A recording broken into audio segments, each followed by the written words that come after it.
এই বান্দা কি পরিমাণ গুনাহ করছো, সাগরের ফেনা সমতুল্য গুনাহ হয়ে গেছে, জমিনে পাহাড়ের চাইতে তোর বেশি গুনাহ হয়ে গেছে।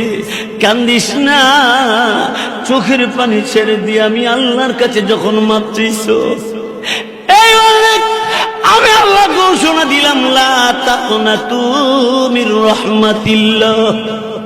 আল্লাহ বলেন, আমার রহমতের দরবার থেকে তুই নিরাশ হইস না, তুই দূরে যাইস না, তুই আমার ডাক দে, তুই আমার কাছে মাপ চা, আমি আল্লাহ তোর সব গুনাহ মাফ করে দিব। দেখেন না, আপনি 40 বছর ধরে গুনাহ করতেছেন, আজকে তওবায়ে নাসুহা, সঠিক তওবা, খাস তওবা যদি করেন, আল্লাহ ঘোষণা দিলেন 30 বছরের গুনাহ আমি এক মুহূর্তে মাফ করে দিব। আরো জোরে কন না।